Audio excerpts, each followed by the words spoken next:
Ever walked into a friend's house and been asked to take your shoes off? It's pretty common, right? But have you ever wondered where this custom comes from?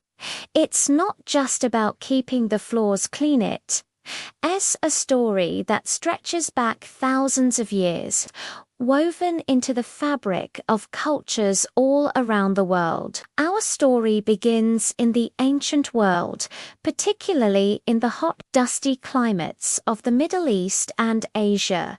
Back then, people mostly wore simple sandals, and roads were, well, not exactly paved.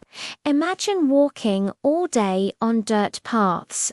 Your feet would get incredibly dirty. When you entered a home, taking off your sandals wasn't just polite, it was practical. It was a basic act of hygiene to keep the dirt and grime outside, and it also showed respect for the host's clean living space. In many cultures, washing a guest's feet was the ultimate sign of hospitality, a tradition you can even find mentioned in ancient religious texts. So, from the very beginning, bare feet indoors symbolized cleanliness and respect. This idea of separating the dirty outside world from the clean inside world became deeply embedded in many societies, especially in Asia. In countries like Japan, for example, the tradition is a cornerstone of daily life. For centuries, Japanese homes have featured tatami mat flooring, which is delicate and used for sitting, eating, and even sleeping. This practice is connected to the spiritual concept of purity in Shintoism and Buddhism. Stepping into a home, temple, or even some traditional restaurants without shoes signifies leaving the impurities of the outside world behind and entering a pure, respected space. It's a physical act that represents a mental transition. But what about the West? The custom of keeping shoes on indoors became more common in Europe and North America for a few reasons.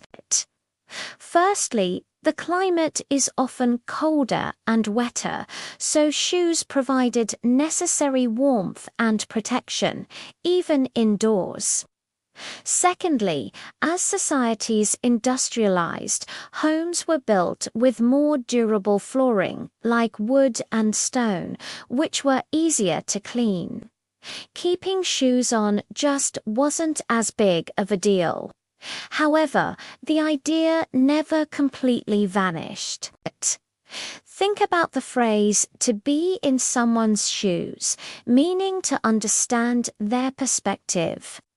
It hints at the intimate connection between a person and their footwear.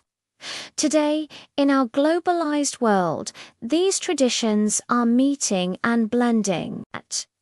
More and more people in the West are adopting a shoes-off policy at home, partly for cleanliness and partly inspired by a growing appreciation for Eastern customs and minimalist living. It's a simple act, but it carries so much history and meaning. The next time you slip off your shoes at the door, remember you're not just keeping the carpet clean, you're participating in an ancient tradition of respect, cleanliness, and creating a peaceful sanctuary called home. Thanks for watching. If you found this interesting, please give this video a like and subscribe for more cultural deep dives. We'd love to have you in our community.